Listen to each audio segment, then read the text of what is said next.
suitable nonlinear shift register of length n, where you have some Boolean function of the positions. And we had a few theorems back in JPL days, for example, that a necessary condition to have everything on pure cycles without branches from a nonlinear feedback is that the highest order term, the term furthest back in time, must be added linearly, that is mod 2, to a Boolean function of the other n-1 terms. That's necessary and sufficient for the cycle structure of all of the states that you get to have no branches on the cycles. And that's certainly necessary if you're going to have everything on a single cycle. It's also necessary if you're going to have the all zeros on a separate cycle and everything else on a single cycle.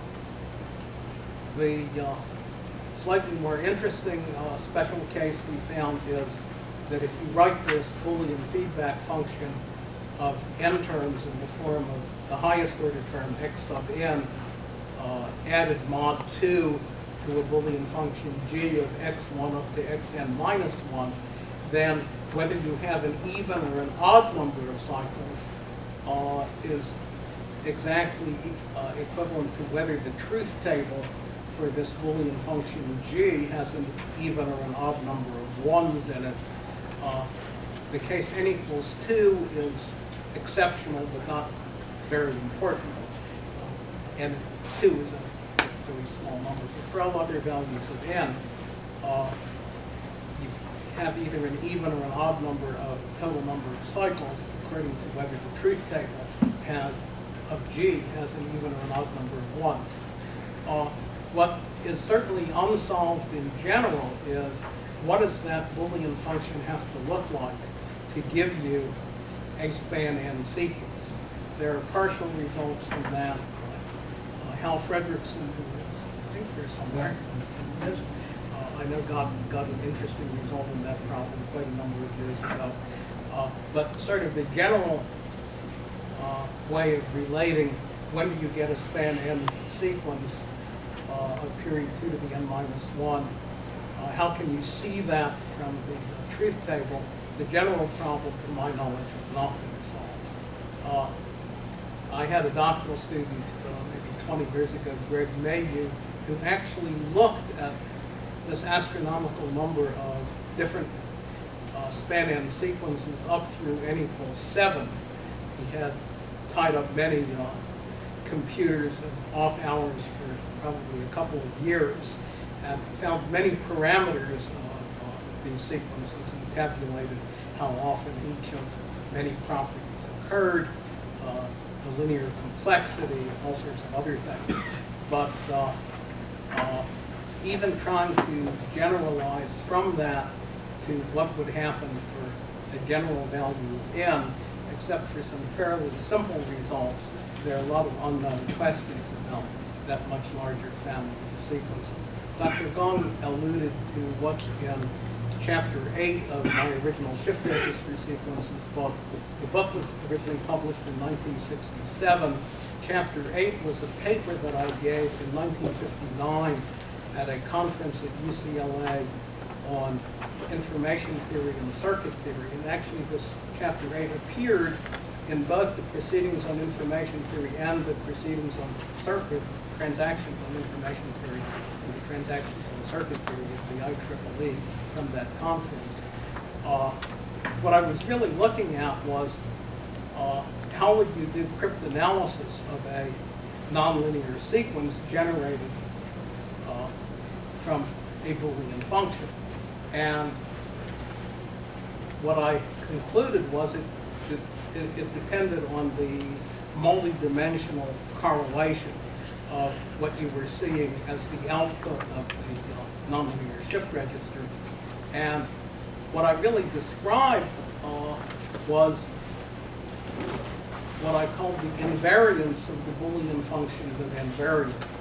But back in 1958, 59, when I was doing this, all of the work on shift register sequences we were doing JPL for secure missile guidance was considered highly classified. So I certainly never mentioned that the application of this subject was to the cryptanalysis of nonlinear shift registers. In the mid-'80s,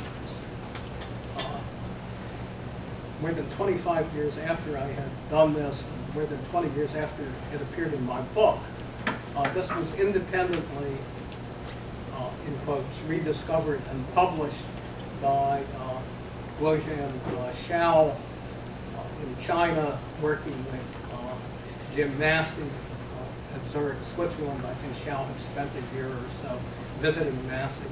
Interestingly, both of them had copies of my shift register book. Now, how much they were influenced by Chapter 8 is a matter of speculation. What is interesting to me, though, is how similar their description of what they're looking at is to a number of things that were in my book, including referring to this in terms of Walsh functions. And it's probably true that my reference to what I was calling Rademacher-Walsh functions in Chapter 8 of my book and in my earlier paper may be the earliest engineering reference to Walsh functions. The fact that Xiao and Massey's description is as similar as it was in my book makes me think that perhaps there was some subliminal influence having looked at my Chapter 8. But anyhow, I just mentioned that as an interesting historical note. Sort of on the other side of that, the application to secure missile guidance went away when the U.S. military decided that all transmitted commands to missiles were inherently insecure, and that the only way to do it right was to have inertial guidance. So I've tried to see if I can get my old JPL reports declassified, and I ran into an interesting catch-22 when I inquired about 15 years ago now. What I was told was, well, these reports can only be declassified by the agency that classified them originally, and unfortunately that agency no longer exists. I know that Lloyd Welch has tried more recently to find some of his old JPL reports and was given access to whatever room they were supposedly kept in, and discovered that everything was so chaotic that it was impossible to find anything even if you had permission to look.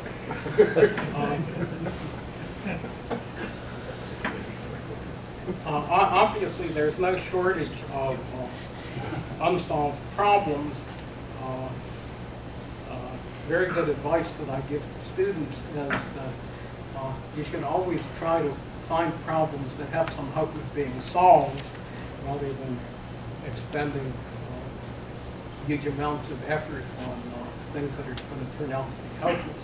Occasionally people violate this rule successfully. You have Andrew Wiles' proof of Fermat's last theorem, Grigory Kroman's proof of the Poincare conjecture, but this is not good advice for an aspiring doctoral student. Both Wiles and Perlman were beyond their PhDs when they decided to give up many years of their lives to working on some nearly impossible problem. So I would say that I've indicated today a number of problems that I think are capable of, if not complete solutions, at least publishable progress. As an example, suppose you look at all of the primitive polynomials of degree n.